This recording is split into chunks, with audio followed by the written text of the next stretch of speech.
নমস্কার বন্ধুরা, সবাইকে শুভ সকাল। আমার ছোট ভিডিওতে তোমাদের সবাইকে অনেক স্বাগত।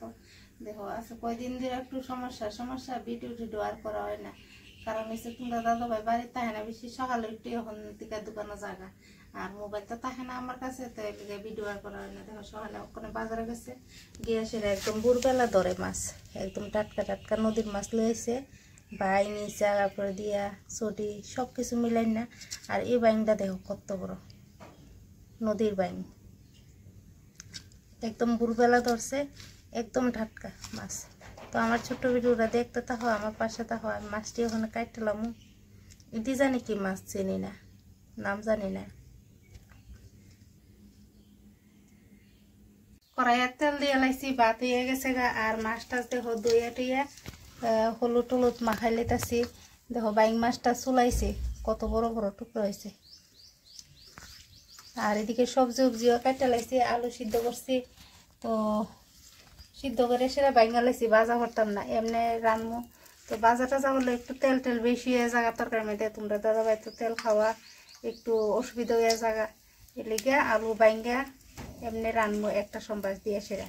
আর ঢেঁড়স কাটছি, ঢেঁড়স দিয়ে আসতে ফাঁসা শীতল দিয়ে রান্নু, অনেকদিন পরে দিয়া ফাঁসা শীতল দিয়ে ঢেঁড়স উঠকি রান্নু। তো মাছটি ভাজা করে লাই, তেল কিন্তু গরম রাখা যায়।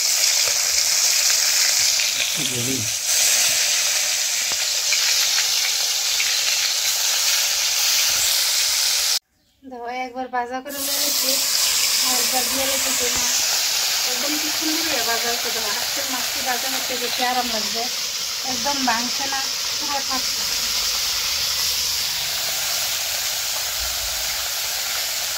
সুন্দর ভাজা হয়ে যাবে।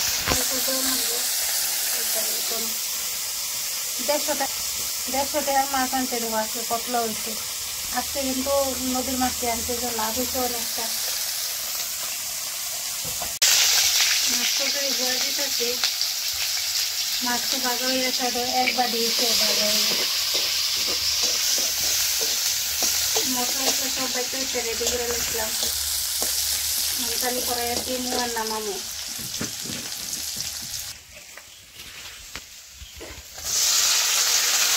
শুধু আলু দিয়ে ঝোল করি,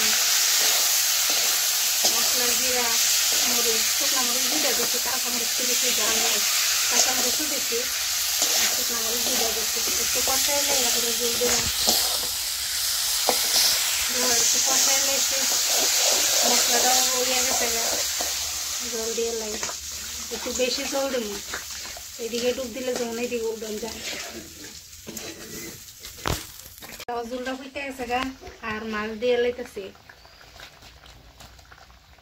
দুইটা বাইং মাছ দেবো। তোমরা দাদা ভাই তো আবার গুড়া মাছ খাইতে পারে না, কাটা লেগে খায় না। আগে কিন্তু খাইতো, এখন খায় না, অসুস্থ হওয়ার পরের থেকে গুড়া মাছ আর খায় না।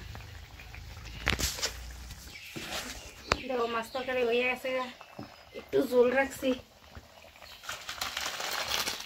নদীর মাছ খাইতে কিন্তু খুব স্বাদ হয় তরকারি। শুটকিটা একটু রেঁধে দিলাম, শুটকি ভাজা হয়ে গেছে, পাঁচটা শীতল আর কি। তো কাটাটি কিন্তু থাকবো আস্তে আস্তে দিয়ে লাই। আর দিন বাজার টাজা করতাম না, ভাবলাম কি পাঁচটা শীতল দিয়ে দোকান দিয়ে শুকনো করে গরম লাগবে কিন্তু অনেকটা। সকাল সকালে আজকে রোদ উঠতে দিচ্ছি। দেখো ঢেঁড়স শুটকি হয়ে গেছে গা, একদম শুকনো করে সেটা রাঁধছি। তো তোমরা দাদা ভাই যাইব কা খাইতে সেটা দোকানও, আর তো কিছু দেখাইতে পারতাম না। তো আজকে ভিডিওটা অতটুকুই। তো কীরকম লাগলো তোমরা কমেন্টে একটু কইবা সবাই। আর যারা নদীর গুঁড়া মাছ দিয়ে তরকারি খাইতে চাও, আমরা এখানে কিন্তু সবসময় পাওয়া যায়। তোমরা সবাই আমরা এখানে আই করবা, প্রায়ই কিন্তু আনা হয়। আর প্রত্যেক দিনেই কিন্তু আমরা এখানে নদীর মাছ উঠে, বা পাশে ওই মনো নদী, তো প্রত্যেক দিন পাওয়া যায় সকালবেলা।